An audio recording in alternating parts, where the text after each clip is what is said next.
Muito boa noite a todos, amigos presentes, amigos internautas. Estamos reunidos em nome de nosso Senhor Jesus. E Ele disse que quando estivessem dois ou mais, Ele estaria presente. Então, a Casa Espírita é esse local previamente estabelecido por recursos especialíssimos de tratamento do Laboratório do Mundo Invisível, a espiritualidade utiliza as produções naturais de medicamentos psíquicos e ocorrem tratamento para nós todos enquanto estamos vibrando com a mensagem de Jesus. Porque o Espiritismo é isso. É o cristianismo redivivo na Terra. É Jesus voltando para o coração dos homens. É a essência do Evangelho sendo lembrada através da manifestação do Consolador, quando ele prometeu que o Consolador não falaria de si mesmo, mas do Espírito Verdade que ficaria conosco até o final dos tempos, lembrando a sua essência. E o Consolador prometido é a doutrina espírita, é essa invasão organizada de mensageiros celestes que trazem derramando suas luzes sobre as carnes, através da mediunidade, em diversos pontos do globo, trazendo a mensagem estabelecida por uma equanimidade de ideias. Então, a doutrina espírita não pertence ao homem, ao encarnado. É importante nós entendermos isso. O Espiritismo não tem um representante na Terra. Então, nós não somos seguidores de nenhum encarnado. Nós somos seguidores de Jesus.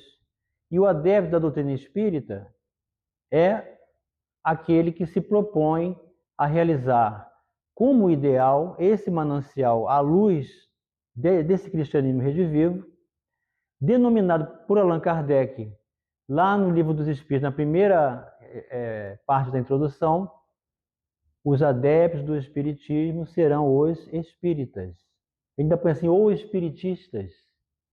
Mas a palavra espiritista não pegou muito, né? Ficou espírita. Então, muita gente diz assim, falta muito para eu ser espírita. Não, se você escolheu o ideal cristão através da mensagem espiritual codificada por Allan Kardec no Pentateuco que ele nos traz, então você é espírita. Então você, claro, somos todos aprendizes. Não tem ninguém catedrático, não tem ninguém formado em teologia espírita. Não existe isso na doutrina espírita. Não existem castas, não existem condições de hierarquia física, porque nós somos todos iguais perante a lei de Deus. Então somos seguidores de Jesus. O cristianismo redivivo tem no espírita o ideal de se conduzir colocando Jesus como exemplo e guia da humanidade. É uma outra questão muito contestada, né? Como é que Jesus, sendo tão puro, tão eminentemente sublime, excelso, magnânimo, psicopedagogo por excelência, como diz a Joana de Ângeles, e temos que imitá-lo? A distância é muito grande, muitos dizem, né? Mas a questão da distância, sim, é um potencial muito diferenciado. Mas o que Jesus quer é que cada um desempenhe o seu potencial no mesmo sentido que ele aponta, ou seja, na mesma frequência. Então vamos comparar isso assim como as ondas do mar. Imagine uma onda, a maior onda que você possa imaginar que possa surgir no mar. Como é que se chama? A tsunami, né? Aquela onda gigantesca. Então imagine essa potência, não com o sentido destruidor que essa onda vai promover, mas na ideia da sua grandeza, da sua amplitude. É a potência dessa onda, esse é Jesus, uma potência muito grande. E nós somos aquelas ondas bem suaves, quando a gente anda pela areia da praia e bate aquela onda suave nos nossos pés, né, gelando os nossos pés, aquela marolinha pequenininha. Essa é a nossa potência. Mas tanto a tsunami quanto a marolinha, elas seguem o mesmo sentido. Cada um na sua potência. Então nós vamos fazer algo diferencial dentro da nossa potência? Vamos, dentro do nosso limite. Então o que é seguir Jesus? É fazer com que a frequência de onda do seu ideal seja exercitado no mesmo sentido, dentro das nossas possibilidades. Então o que eu posso fazer de bem para mim mesmo, primeiramente, para pensar em ser alguém melhor no mundo, para fazer bem a alguém? Qual é o meu talento? Qual é o meu potencial? Onde é que eu tenho desenvolvido mais recursos de virtudes? Descubra-se, seja um voluntário, ocupe-se com o compromisso do bem, porque é isso que sustenta a alma. É isso que faz com que a gente tenha fortaleza moral para que, diante das adversidades naturais, da transformação do mundo que nós estamos passando, diante de tantos desafios da violência, das notícias, hoje, para a gente ter uma fonte segura e conhecida na internet, precisa de muita cautela. Olha, hoje mesmo, hoje à tarde, eu vi uma notícia de que a inteligência artificial tinha feito com a imagem do Roberto Carlos, uma voz muito parecida dele. Se não prestar atenção, a pessoa acha que é ele fazendo uma divulgação de um medicamento.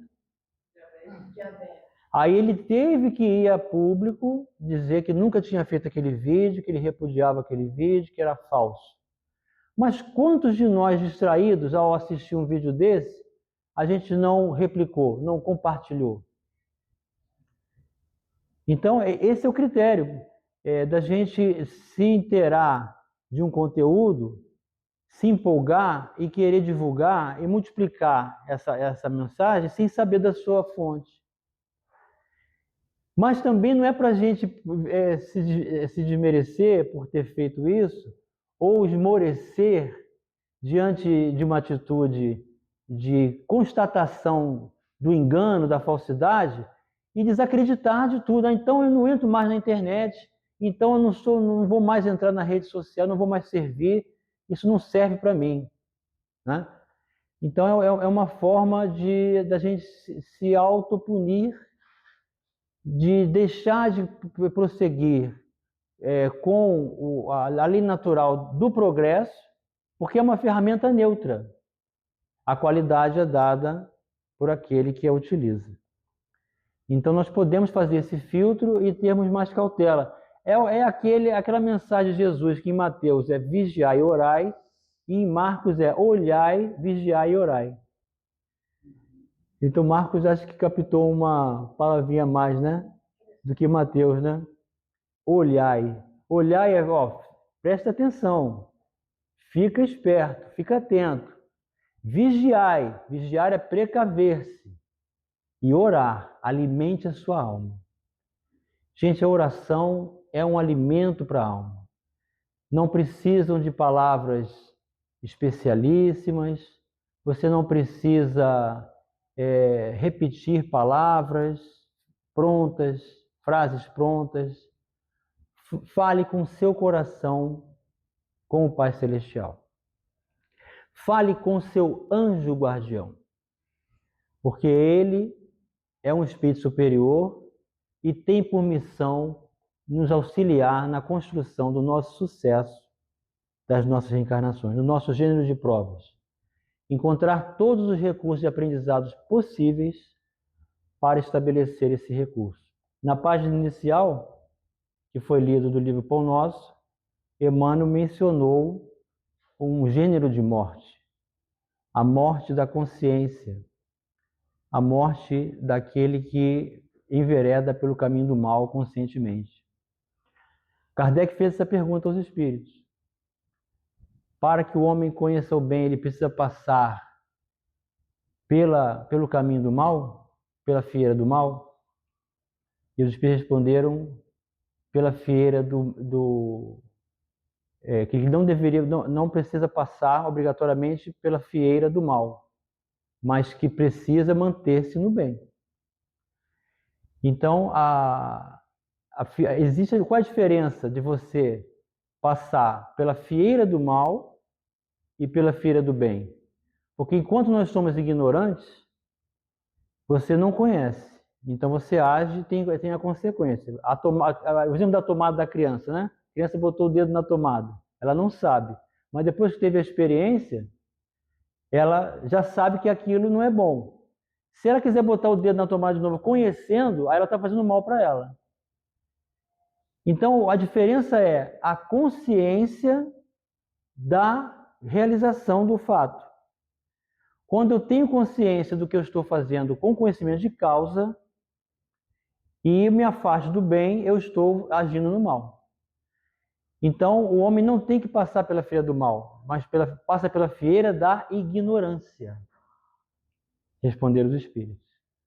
Então, enquanto eu sou ignorante, eu vou agir naquilo que eu não conheço, que vai ter uma consequência desastrosa, ruim, mas eu vou ter experiência através da observação do meu livre-arbítrio mal feito. Mas não vou ferir a consciência que eu não sabia. Então, essa consciência morta que ele fala é quando a gente usa o cálculo para a realização do mal com o conhecimento de causa. Isso é fieira do mal. E também podemos lembrar o Dr. Bezerra de Menezes, quando se deparou, ao sair de uma palestra na Federação Espírita Brasileira na Avenida Passos, ele falou sobre o problema da morte da consciência. Quando deliberadamente alguém com conhecimento de causa provoca o aborto, ou causa o crime, ou faz o mal para si mesmo, ou tira a própria vida. E tudo isso ele deixou em linhas gerais, consoladoras para todo o público. Todos gostaram da palestra, ele desce a escadaria da Federação Espírita Brasileira e através da vidência aparece um espírito dando gargalhada para ele, de uma mulher. E diz para ele, eu já cometi vários abortos, eu já cometi crime, eu tenho vários vícios e não tenho nenhum problema com a minha consciência. Como o senhor explica isso? Aí o doutor Bezerra de Menezes, que não é bobo, o que ele faz? Uma prece a Maria de Nazaré. Todas as atitudes que o doutor Bezerra de Menezes tomava, a sua confiança em Maria de Nazaré era completa. Então, antes dele se pronunciar num diálogo, antes de ele tomar uma decisão, antes dele deitar para dormir, prece a Maria de Nazaré, a Deus e a Jesus. Aí recebeu uma inspiração e disse para o espírito: se eu colocar uma agulha na parte da sua condição de pontiaguda, no braço de um cadáver, esse cadáver vai reagir? Ele disse: não. Assim também a consciência morta. A consciência morta é um gênero de morte, né? Que nós causamos para nós mesmos através dos excessos, da exacerbação do egoísmo, da comunhão com os vícios, da fuga espetacular dos deveres para serem cumpridos. Resumindo, pela fieira do mal, como Emmanuel explicou. Mais um pouco à frente, o Dr. Bezerra de Menezes, no livro A Loucura sob o Novo Prisma, relata o caso dessa mulher desencarnada, com a consciência morta, na reunião mediúnica de desobsessão, usando as faculdades psicofônicas da médium, chorando muito e pedindo para aquele bom velhinho que ele ensinasse a ela a fazer com que a sua consciência despertasse. E aí o Dr. Bezerra de Menezes ensinou os princípios do Espiritismo.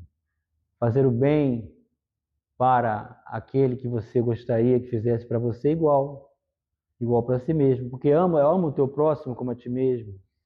Então a gente, para amar o próximo, tem que amar a si mesmo. E aí, Dr. Bezerra de Menezes ensinou que a doutrina espírita é uma doutrina de liberdade de consciência. Então nós somos livres para escolher, mas vamos ouvir a voz da consciência. Por que ouvir a voz da consciência? Para mantermos essa conexão com as leis de Deus. Porque os Espíritos responderam que as leis de Deus estão escritas na nossa consciência.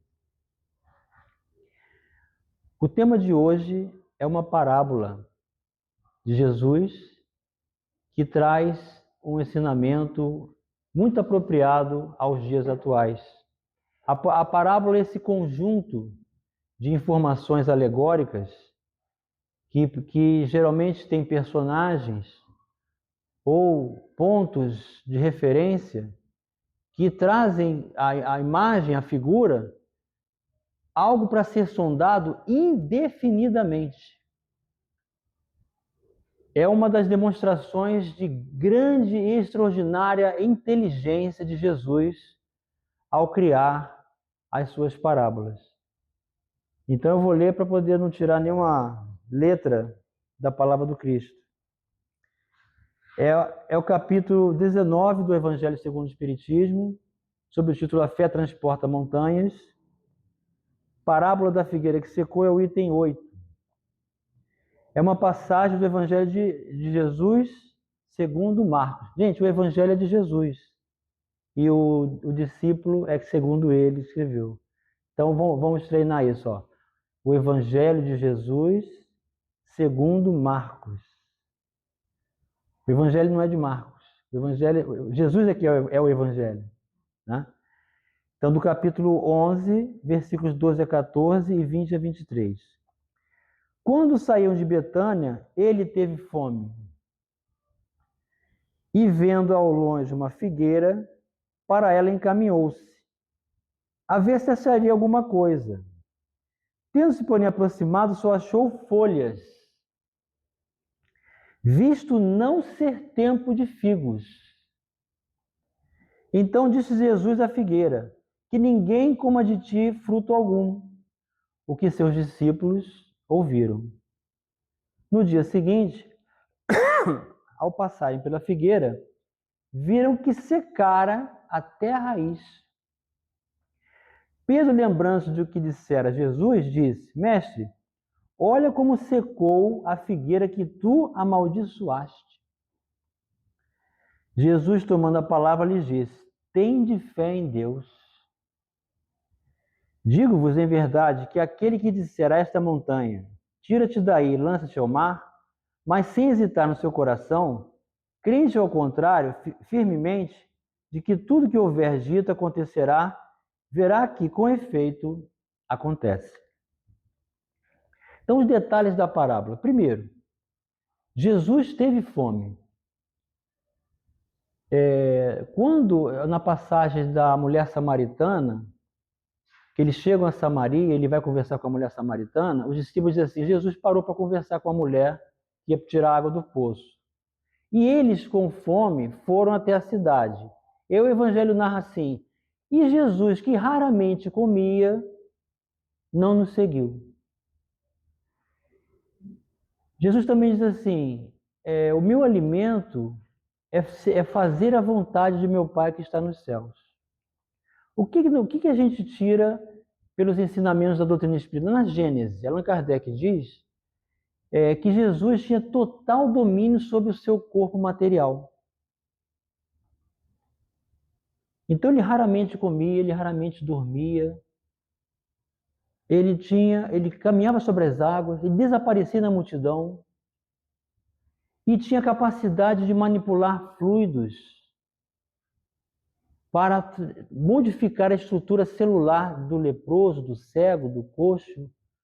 O magnetismo sublime de tirar e afastar espíritos em processos obsessivos graves. Então, eu tiro a ideia seguinte, ele teve fome, ele demonstrou alegoricamente estar com fome e foi até uma figueira. Mas na parábola diz que não era tempo de figos. Mas Jesus não sabe que ali não tinha figo? Então vamos direto às claras. Jesus já sabia que aquela figueira estava doente. Jesus já sabia que ela tinha tido um problema de alguma invasão pestilenta e demonstrou atitude de fome ao que os discípulos registraram. Chegando no pé, só viu folhas, então aquelas folhagens bonitas, a árvore só tinha aparência, né? Só tinha aparência. Então, ele sabendo daquela árvore que estava enferma, que não produziria frutos, mas desenvolveu muitas folhas, ele tirou aquele símbolo para dar alguma mensagem. E o Kardec depois, no próximo item, ele interpreta isso. Então nós só estamos destrinchando a parábola, né? Então ele chegou lá, não viu figo algum e disse que ninguém coma nenhum fruto de ti, né? Que ninguém coma de ti fruto algum. O que seus discípulos ouviram. Aí não comeu, não tinha fruto, continuaram caminhando. Aí foram para a cidade, quando voltaram a caminho, Pedro falou assim, olha aí a árvore que o senhor amaldiçoou. A interpretação de Pedro é que Jesus tinha amaldiçoado a árvore. Mas a árvore secou até a raiz. Estudando o capítulo 14 da Gênesis sobre os fluidos, Allan Kardec explica que é possível, os espíritos é possível manipular fluidos. Então, o que Jesus poderia ter feito ali? Ele acelerou o processo da enfermidade. Esperou que houvesse a reação dos discípulos para trazer uma outra contextualização que parece não ter sentido. Mas nós já vamos ver que tem. Porque o que tem a ver a morte de uma figueira até a raiz com a fé em Deus? Pedro, se você tiver fé em Deus, tudo que você disser com fé, em nome de Deus, se diz essa montanha, mova-te daí, ela se moverá. Então, o que representa tudo isso? Aí, nós precisamos dos espíritos superiores para nos ajudar, né? Aí Allan Kardec vai dizer assim, ó, a figueira que secou é o símbolo dos que apenas aparentam propensão para o bem, mas que em realidade nada de bom produzem. Dos oradores que mais brilho têm do que solidez, cujas palavras trazem superficial verniz, de sorte que agrada aos ouvidos, sem que, entretanto, revelem, quando perscrutadas, algo de substancial para os corações. É de perguntar-se que proveito tiraram delas os que a escutaram. Então, Kardec já está nos ajudando a entender que aquele símbolo de uma árvore que não produz frutos, apenas aparência, então são daqueles que não tomaram o seu compromisso por consciência do dever a ser assumido e agem no bem superficialmente, mas têm nos seus corações interesses particulares. Então permitem-se ao egoísmo, à exacerbação do orgulho, permitem-se à vaidade, aos excessos, ao destaque pessoal, e não fazem o bem sentindo o bem, mas por barganha de recursos para ter um lugarzinho no céu. E aí, eu tenho um caso de Chico Xavier para ilustrar essa necessidade que a gente tem e cria de colocar no encarnado uma referência para os nossos ideais. Então, geralmente, é um erro que nós fazemos. Nenhum de nós que se propõe a divulgar a doutrina tem alguma qualificação diferenciada. Nós somos todos aprendizes e necessitados de luz da mesma forma. Apenas aprendemos a falar e a expressar. Porque todo ensinamento que se pronuncia através da nossa boca é ouvido primeiro pelos nossos ouvidos. E nós estamos todos a caminho, aí eu vou citar um verbete popular. Estamos todos no mesmo barco, né? Não, mas o Albino Teixeira, através de Chico Xavier, disse que nós estamos todos no mesmo mar. O barco é a construção de cada um. Tem gente que está aí num iate, deslizando no mar, porque construiu virtudes, porque desenvolveu o bem, é desapegado, é altruísta e tem amor aos semelhantes, aos animais, à vida. E tem gente que está aí se debatendo numa tábua, daquelas que estão flutuando, é o último recurso para não se afundar. Mas o mar é o mesmo, para todos. Então, o que nós construímos é que se estabelece como recurso presente na nossa vida. Então, não estamos no mesmo barco, estamos no mesmo mar. Então, quando a gente usa por referência o encarnado, a gente corre o risco, e esse risco é grande, da gente se decepcionar. Porque você coloca lá um orador famoso que está lá na internet com vários vídeos, né? Daqui a pouco esse orador tem uma notícia retumbante de um equívoco gravíssimo que ele provocou e todo mundo ficou sabendo. A pessoa que estava colocando todas as suas fichas, toda a sua crença, seu ideal, na visão daquele orador, o orador caiu e a pessoa caiu junto com ele. Porque colocou por referência o encarnado. E aí, nós temos no livro Lindos Casos de Chico Xavier, por Ramiro Gama, a lição de número 63. Uma lição sobre a fé. Um simpatizante do espiritismo, olha como é que ele coloca, ele não é um espírita. Qual é a sua religião? Olha, eu não tenho religião, mas eu me simpatizo com o espiritismo. Aí, mais o espiritismo tem isso, tem aquilo outro, eu não gosto, eu não vou, não consigo ir e tal. Então, eu sou só um simpatizante. Residente em Santos, estado de São Paulo, veio a Pedro Leopoldo, asseverando desejar conhecer Chico para melhor acertar os seus problemas de fé. Olha o que Jesus disse para Pedro: Pedro, tendes fé em Deus.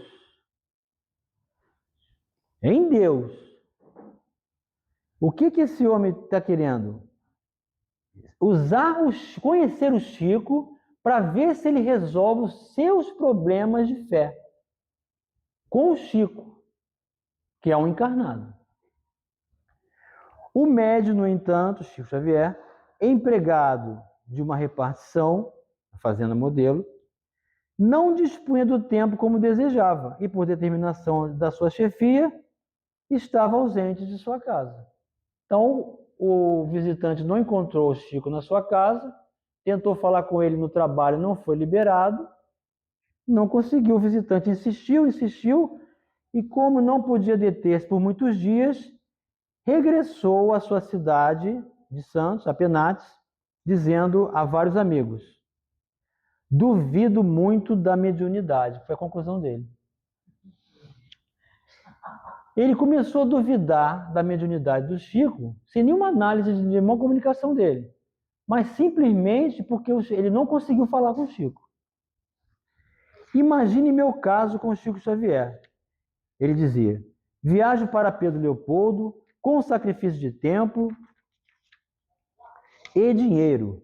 Chego à cidade e informam-me sem mais aquela que o médium estava ausente. Perdi minha fé. Perdeu a fé. A gente não perde o que não tem. Pois tem a ideia de que tudo seja simples fraude, e estou convencido de que o Chico se esconde para melhor sustentar a mistificação. Um dos companheiros de ideal escreveu aflito ao Chico, relatando-lhe a ocorrência. Não seria aconselhável procurar o queixoso e atendê-lo? O amigo escreveu para ele. O pobre homem parecia haver perdido a confiança no espiritismo. O médium, muito preocupado, pede o parecer de Emmanuel. E o devotado orientador responde com serena precisão. Aí chegou a perguntar ao Emmanuel, mano, aconteceu isso, essa pessoa veio me buscar para conhecer, agora ele está aflito, diz que perdeu a fé, que a minha mediunidade é uma fraude, não seria melhor nós buscarmos atendê-lo? Olha o Emmanuel diz para ele, deixe esta para trás. Deixe isso para lá. Se a fé nesse homem for erguida sobre você, é melhor que ele a perca desde já. Se for para ter fé no encarnado, é melhor que não tenha, que perca logo mesmo.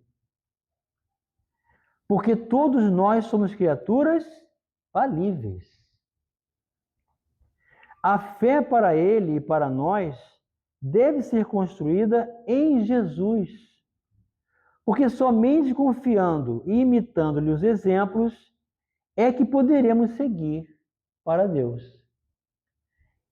Então, é melhor que ele perca realmente essa falsa fé, que use da sua vida um recurso de negação, justificando a ausência do Chico, do que ele ser atendido pelo Chico e ter fé no Chico.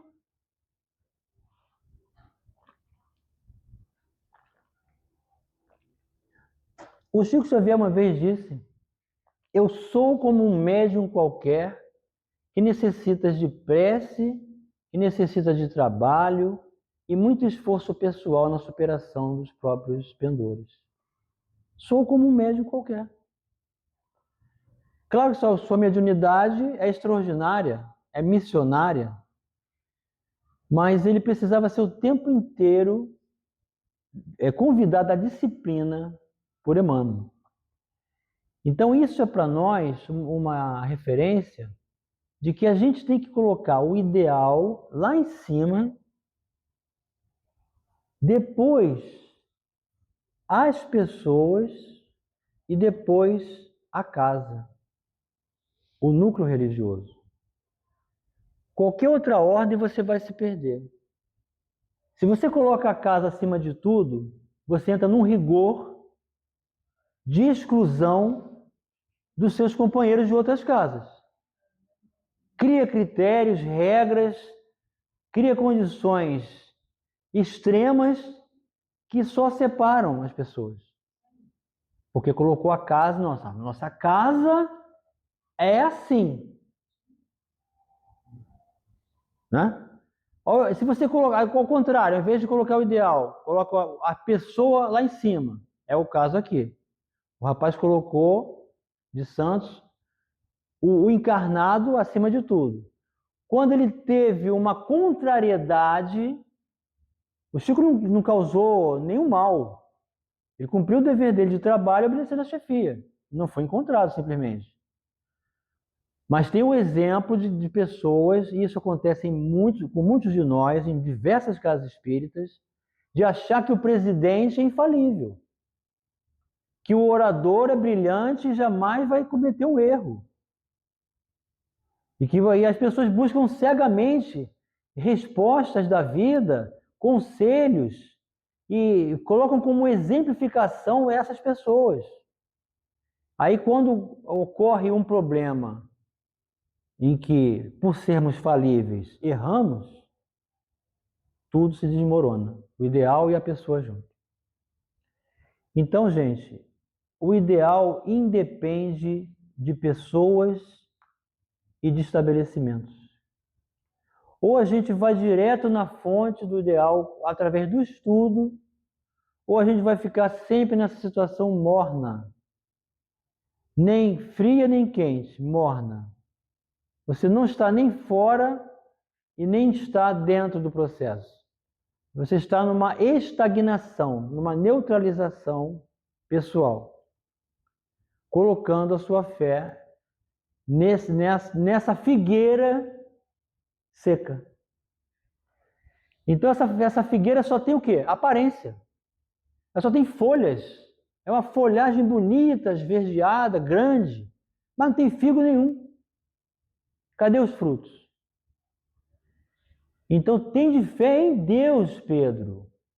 Ou seja, não vai ter fé numa árvore. Não vai ter fé num ser vegetal que não deu frutos e agora justificando-se que houve um mal feito por nós sobre ela. Não. Ela estava doente. A figueira estava doente. E Jesus só acelerou o seu processo através da manipulação de fluidos. E tudo calculado pedagogicamente por ele. Porque não era tempo de figo, ele não estava com fome coisa nenhuma. E aí ainda mencionou que ninguém coma nenhum fruto de ti. Ou seja, a mesma palavra que ele teve em outro momento do Evangelho, quando ele disse: toda planta que meu Pai Celestial não plantou será arrancada pela raiz. O que é isso? Aí Kardec continua explicando. Simboliza também todos aqueles que, tendo meios de ser úteis, não são. Todas as utopias, todos os sistemas ocos, todas as doutrinas carentes de base sólida. O que as mais das vezes falta é a verdadeira fé. A fé produtiva, a fé que abala as fibras do coração, a fé numa palavra que transporta montanhas. São árvores cobertas de folhas, porém baldas de frutos, isentas de frutos. Por isso é que Jesus as condena à esterilidade, porquanto o dia virá em que se acharão secas até a raiz. Ou seja, tudo que o homem criar pelo seu personalismo, por ideias partidárias exclusivas de interesses pessoais, por fantasias que apenas atendem a interesses particulares, tudo isso é criação passageira, é um mal que ele está criando e só vai atingir quem estiver dentro da lei de causa e efeito. Porque a misericórdia divina e a justiça divina são mecanismos de restauração, de equilíbrio, de condução de estímulos para a reconsideração de valores. Quer dizer que todos os sistemas, todas as doutrinas que nenhum bem para a humanidade houverem produzido, cairão reduzidas a nada. Foi o que ele quis dizer quando afirmou que ninguém coma de ti nenhum fruto. Que todos os homens deliberadamente inúteis, por não terem posto em ação os recursos que traziam consigo, serão tratados como a figueira que secou. E o item 10, Kardec traz a imagem dos médiuns como sendo árvores. Nós todos somos médiuns, porque temos a inspiração, temos o contato com aqueles que nos sugerem ideias e pensamentos. Alguém vê um vulto passar, ouve uma voz que chamou seu nome quando olhou não era ninguém. Todos somos médiuns, em algum grau. Agora, existem os médiuns de tarefas. São espíritos que lá na obra Os Mensageiros de André Luiz, que em nosso lar existe a divisão de diversos ministérios. Existe o Ministério da Comunicação, que o amigo de André Luiz leva a Genésio, leva ele até esses pavilhões. São prédios que se perdem no horizonte de nosso lar, incontáveis. E aí o Genésio diz Genésio não, Tobias. Genésio é do Missionário da Luz. Desculpe. Tobias diz para o André Luiz: André Luiz, aqui são preparados inúmeros de nós, desencarnados, antes de retornar para o palco terrestre, com a função aprimorada da mediunidade para servir ao Evangelho de Jesus. É um vasto horizonte de prédios que se perde de vista. incontáveis os números de participantes. O André Luiz ficou felicíssimo. Então, está garantida a ideia de que a imortalidade da alma será conhecida por todos. Que a morte não existe de verdade. Que a vida é de espírito. Que o elemento espírito é diferenciado do elemento material. E que a vida na Terra é um ato passageiro. Todos vão saber disso. As comunicabilidades com os superiores vão se estabelecer de forma escorreita, de forma que todos possam alcançar pela simplicidade da luz que vamos realizar através desse trabalho. Aí tu diz, lamento, Deus. Mas não é isso que acontece. A maioria esmagadora dos médiuns preparados por efeitos cirúrgicos magnéticos de expansibilidade do perispírito, é segredo para a gente, tá? Não.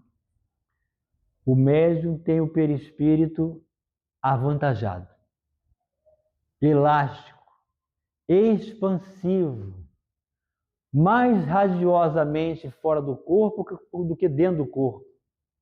Por isso, o médium de tarefa constrange-se, tortura-se quando não assume o dever que lhe cabe.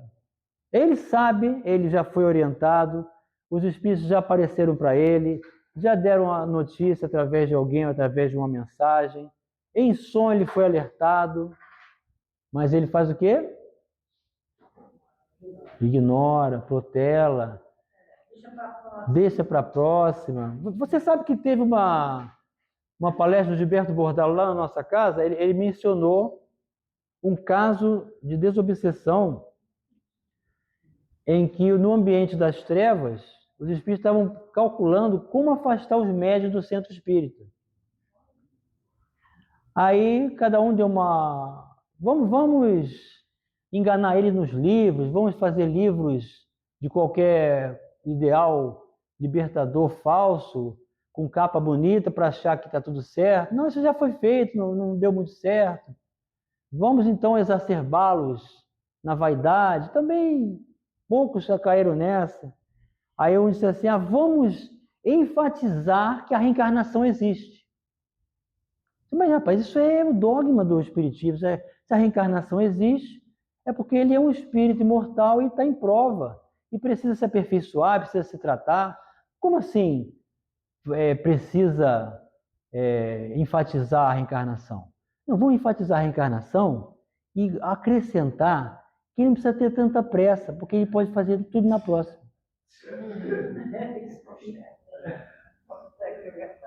Organização das trevas. Quantos dizem isso? Não, deixa para a próxima. Só que a próxima você já não vai estar com as pessoas que se afinizaram com você no mesmo processo. É o que a gente sente isso. Saudade de um lugar que a gente não sabe onde é. Saudade de pessoas que a gente não sabe quem são. E é um vazio que a gente sente porque estamos atrasados. Já deixamos para depois muitas vezes. Então não deixemos mais para depois, porque os médiuns são os intérpretes dos espíritos. Suprem nesses últimos a falta de órgãos materiais pelos quais transmitam suas instruções. Daí vem o serem dotados de faculdades para esse efeito. Nos tempos atuais de renovação social, cabe-lhes uma missão especialíssima. São árvores destinadas a fornecer alimento espiritual a seus irmãos. Multiplicam-se em número, para que abunde o alimento. Há-os por toda parte, em todos os países, em todas as classes da sociedade, entre ricos e pobres, entre os grandes e pequenos, a fim de que nenhum ponto faltem, a fim de ficar demonstrado aos homens que todos são chamados. Se, porém, eles desviam do objetivo providencial, a preciosa faculdade que lhes foi concedida, se empregam em coisas fúteis ou prejudiciais, se apõem em serviços de interesses mundanos, se em vez de frutos sazonados dão maus frutos, se recusam a utilizá-lo em benefício dos outros, sem nenhum proveito, tiram dela para si mesmo melhorantes, são quais a figueira estéril. Deus lhes retirará um dom que se tornou inútil neles, a semente que não sabem fazer que frutifique, e consentirá que se tornem presas dos espíritos maus. Na casa de Eurípides está acontecendo o curso de passe. E aí uma das componentes disse: Moisés, eu vim fazer o curso de passe e quero entender a diferença do magnetismo pessoal que eu cobro para poder praticar.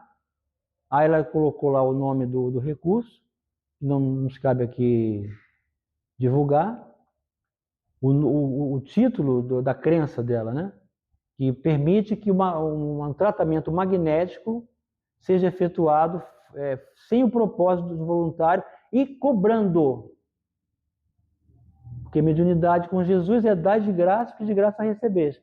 Se você cobrar, você não está mais com Jesus. E não existe ação magnética, segundo o livro dos médiuns, sem uma ação espiritual correspondente. E aí a notícia é a seguinte, que muita gente que que tem a faculdade mediúnica de cura, mas não associou a religião, porque essas doutrinas, essas supostas medicinas de tratamento, elas fazem cobrança desse tratamento. Então, que espírito vai se propor a estabelecer concurso com o magnetismo pessoal na hora de uma aplicação terapêutica? Vai tirar a vitalidade dela no processo obsessivo. Aí ela relatou: Moisés, eu conheço várias pessoas que estão adoecendo, perdendo massa corporal, ficando em depressão porque estão curando as pessoas com magnetismo, cobrando dinheiro. Olha as figueiras estéreis aí. A pessoa tem a faculdade, foi tratada no mundo espiritual, houve uma cirurgia do mundo espiritual, perispiritual, ela vem com a faculdade para curar, ao invés de ela associar-se ao evangelho para dar qualidade, porque a faculdade é neutra. A qualidade que é dada pela moral, pelo caráter. Então o evangelho qualifica. E a faculdade, então, torna-se útil nas mãos dos benfeitores, porque você não está trabalhando para estabelecer o econômico financeiro, comercialização do que você está fazendo. Colocou o dinheiro para poder substituir a sua profissão, não é mais evangelho, não tem mais bom espírito do seu lado. Qual é a consequência? Graves enfermidades psíquicas, torturantes, repercutindo no plano físico. Então, o Emmanuel, no livro da Esperança, aliás, quem faz o evangelho, culto do evangelho, quem faz o culto do evangelho no lar? Eu tenho uma sugestão, caso você queira estabelecer uma forma didática de você apresentar o seu culto. O livro da Esperança é assim, ele tem, logo no primeiro, todos os capítulos, uma passagem do Evangelho, do Novo Testamento, de Mateus, de Marcos, de Lucas ou de João, às vezes de Paulo, e uma passagem do Evangelho segundo o Espiritismo. Então, por exemplo, esse que nós estamos estudando aqui, Médiuns de Toda Parte, é o capítulo 64. Aí tem o Evangelho de João. Assim como tu me enviaste ao mundo, também eu os enviei ao mundo. Evangelho de Jesus, segundo João, capítulo 17, versículo 18. Aí tem uma passagem do Evangelho segundo o Espiritismo. Então você abriu o livro da Esperança nessa página e leu lá: a figueira que secou é o símbolo dos que apenas aparentam propensão para o bem, mas que em realidade nada de bom produzem. É o capítulo 19 e tem 9. Então, esse é o capítulo que você vai estudar no seu culto. E aí depois, mas eu não sei explicar isso aqui, eu não consegui entender, mas o Emmanuel explicou. Fica mais fácil. Então você vai ter o apoio didático, pedagogo, do benfeitor Emmanuel, no culto do seu evangelho, explicando o Evangelho segundo o Espiritismo. A gente abre o evangelho lá só com o evangelho. Sim, você pode abrir com uma página inicial de abertura. O livro da Esperança traz trechos do Evangelho que o Emmanuel vai explicar. Se você quiser estudar o Livro dos Espíritos, você pega o livro Religião dos Espíritos. É a mesma coisa. Um trecho do Novo Testamento, uma pergunta do Livro dos Espíritos e a explicação de Emmanuel do Livro dos Espíritos. Então acabou esse problema de você discutir em casa pontos de vista do que está se entendendo. Não, entre a nossa opinião e o que Emmanuel diz, vamos ficar com Emmanuel? Aí a harmonização acontece. Então, o que o Emmanuel diz sobre médiuns por toda parte? Os médiuns são legiões. Funcionam aos milhares, em todos os pontos do globo terrestre. Seja na administração ou na colaboração, na beneficência ou no estudo, na tribuna ou na pena, a psicografia, no consolo ou na cura, no trabalho informativo ou na operação de fenômenos, todos são convocados a servir com sinceridade e desinteresse, na construção do bem, com base no burilamento de si próprios. Acima de todos, representando a escola sábia e imaculada, que não pode responsabilizar-se pelos erros ou defecções dos alunos, brilha a doutrina espírita. Olha o que ele está dizendo. A doutrina espírita não vai deixar de brilhar porque os homens são equivocados nas suas interpretações e atitudes. Como eu disse, o ideal está acima das pessoas. Na condição de evangelho redivivo, traçando orientação clara e segura. Fácil concluir desse modo que situar a mediunidade na formação do bem de todos ou gastar-lhe os talentos em movimentação infelizes é escolha de cada um. Então, que a nossa escolha para usarmos os nossos potenciais para o bem esteja dentro dos padrões dos ensinamentos de Jesus, porque com ele jamais nos decepcionaremos. E que a fonte do Evangelho de luz e de amor abençoe a todos vocês. Muita paz.